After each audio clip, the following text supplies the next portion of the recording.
Anansi tries to steal all the wisdom in the world. Anansi the spider knew that he was not wise.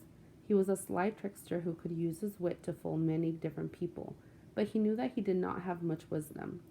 Then one day he had a clever thought. If I can get all of the wisdom in the village and put it in a hollow gourd, he thought, I will be very wise indeed. In fact, I will be the wisest of all. So he found a hollow gourd and began to carry out his plan. He went from door to door to collect the village's wisdom. People chuckled at poor Nancy, for they knew that more than any other creature, he needed wisdom. So each person put a bit of wisdom in his gourd and wished him well. Soon the gourd was overflowing with wisdom and could hold no more.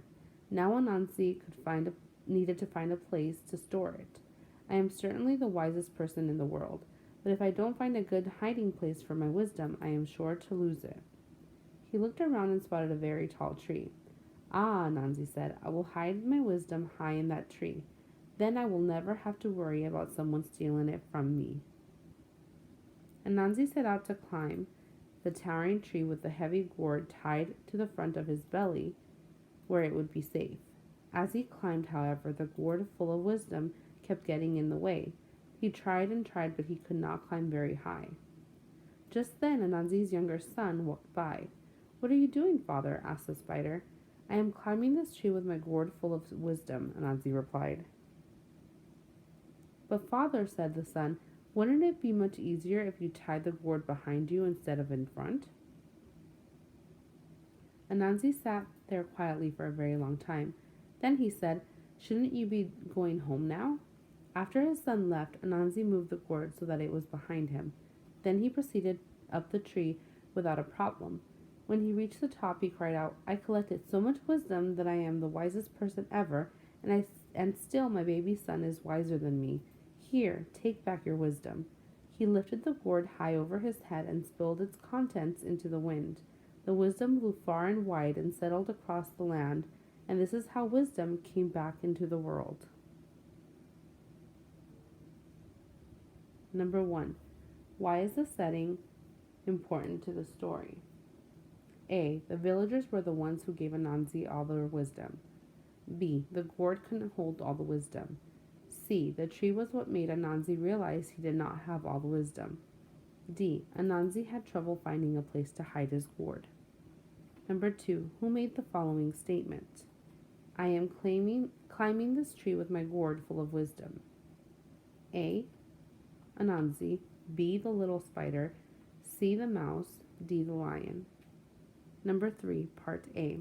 What inference can be made about the way Anansi feels in the first part of the story? A. He is proud because he got what he wanted. B. He is excited to see his young son. C. He is sad and unhappy because someone might steal from him. D. He is confident that he is the cleverest of all. Part B. Which detail from the text best supports your answer to Part A? A. Soon the gourd was overflowing with wisdom and could hold no more. B. Then I will never have to worry about someone stealing it from me. C. As he climbed, however, the gourd full of wisdom kept getting in the way. D. Just then Anansi's youngest son walked by. Number 4. Read the paragraph. Anansi set out to climb the towering tree with the heavy gourd tied to the front of his belly where it would be safe. As he climbed, however, the gourd full of wisdom kept getting in the way. He tried and tried, but he could not climb very high. What is the meaning of the word towering as it is used in paragraph 6 of this story? A. Tough. B. Tricky. C. Heavy. D. Tall.